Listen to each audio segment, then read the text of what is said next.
शशिकांतजी कधी असं सुटलं असतं त्याचं परवा तर संजय गायकवाडचं.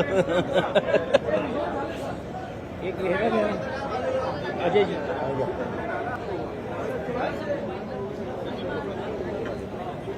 या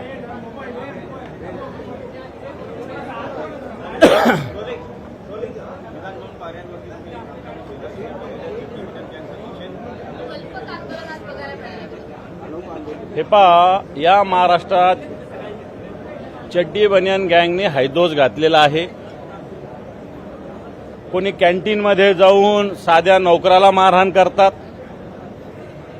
कोणी सिगरेट ओढत सुटकेसभर पैसे जगाला दाखवतात, कोणी चड्डी बनियानवर ओम फट म्हणतात.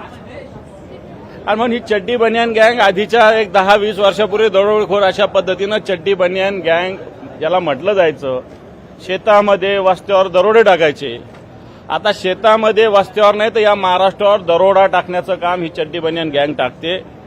टेंडरचे घोटाळे यांचे बाहेर येतात, नोटाच्या यांच्या बॅगाच्या बॅगा बाहेर येतात. आणि म्हणून या चड्डी बनियान गँग ही जी आहे याच्या विरोधात हे महाराष्ट्राला लुटतात, महाराष्ट्रावर दरोडा टाकतायत. 50 खोके एकदम ओके यांच्यासाठीच ही घोषणा आहे. आणि म्हणून आज आम्ही महाविकास आघाडीच्या वतीनं या चड्डी बनियान गँग आणि हिला सपोर्ट करणारे, हिला पाठिंबा देणारे, याला आशीर्वाद देणारे महाराष्ट्राचे मुख्यमंत्री असतील, दोन्ही उपमुख्यमंत्री असतील, कारण तेही जबाबदार आहे याला. जर त्यांनी यांना आवरलं असतं किंवा आवर घालायचा प्रयत्न केला तर निश्चित थांबतील. परंतु यांचे दररोज मोठे मोठे पराक्रम बाहेर येतात. आणि म्हणून या ठिकाणी आज आम्ही चड्डी बनियान गँगच्या विषयी एक आंदोलन केलेलं आहे. बनियान घालून आणि टॉवेल गुंडावून हे आंदोलन आम्ही केलेलं आहे. थँक्यू. नाही ते दोन बोला. आज महाराष्ट्रामध्ये यशवंतराव चव्हाणांच्या पासून राजकारणाची एक परंपरा आणि उच्च अशा प्रकारचा दर्जा राखला जातो. आपण जर बघितलं की गेल्या काही वर्षापासून या महाराष्ट्रामध्ये ज्या पद्धतीने कायद्याची भीती, सरकारचा धाक हा राहिलेला नाही. सरकारमधले लोकप्रतिनिधी अशा पद्धतीने वागायला लागले की जे स्वतःच कायदा हातात घेतात, गरिबांना मारहाण करतात. आणि एवढं करत असताना भ्रष्टाचार मोठ्या प्रमाणे करतात हे चित्र आपल्याला दिसलेलं आहे.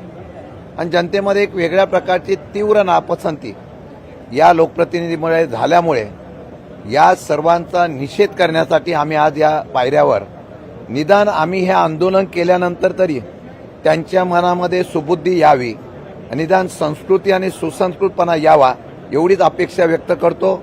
आणि या झालेल्या सर्व याचा 100% जे सरकारची आपल्या असलेल्या सहकाऱ्यांची भीती वाटत नाही, मुख्यमंत्री आणि त्यांच्या असलेल्या सहकाऱ्यांची भीती वाटत नाही, बेमालूनपणे काही वक्तृत्व करायचं, कशाही पद्धतीने वागायचं, सरकार आमच्या बापाचंच आहे असं समजून वागतात, त्याचा निषेध हा करतोय.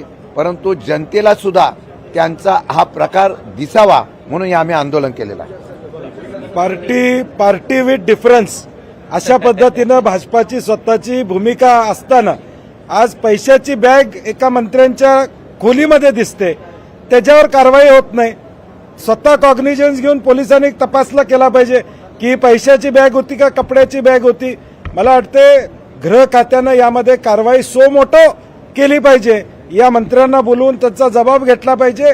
जर ते म्हणत असतील कपड्याची बॅग होती तर त्यांना क्लीन चिट द्या की कपड्याची बॅग होती म्हणून पोलीस खात्यानं चौकशी करावी. संभ्रम अवस्था जी महाराष्ट्रामध्ये आहे या सगळ्यामध्ये, याचा अर्थ या सगळ्या गैरकृत्याला सरकार पाठीशी घालते आणि म्हणून त्याचा निषेध करण्यासाठी आम्ही महाविकास आघाडीतर्फे आंदोलन केलेलं आहे.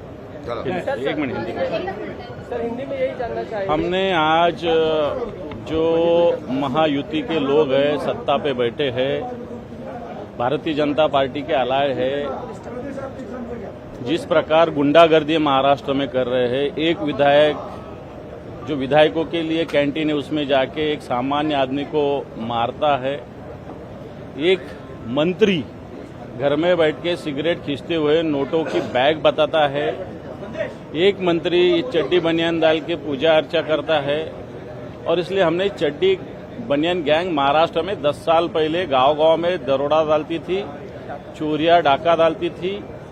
अब यही लोग महाराष्ट्र पे डाका डाल रहे हैं, महाराष्ट्र को लूट रहे हैं और इसलिए इनके खिलाफ हमने चड्डी बनियान गैंग के खिलाफ आज हमने महाविकास आघाड़ी की ओर से आंदोलन किया है। उदय सामंत थोड़ी देर पहले बोल के गए कि जल्दी ही वो राज ठाकरे की मुलाकात करने वाले, उनके घर जाएंगे। ठीक है, उनका उन्होंने कहा घर जाना कहाँ जाना उनका विषय है, उससे हमको कोई लेना देना। Thank you.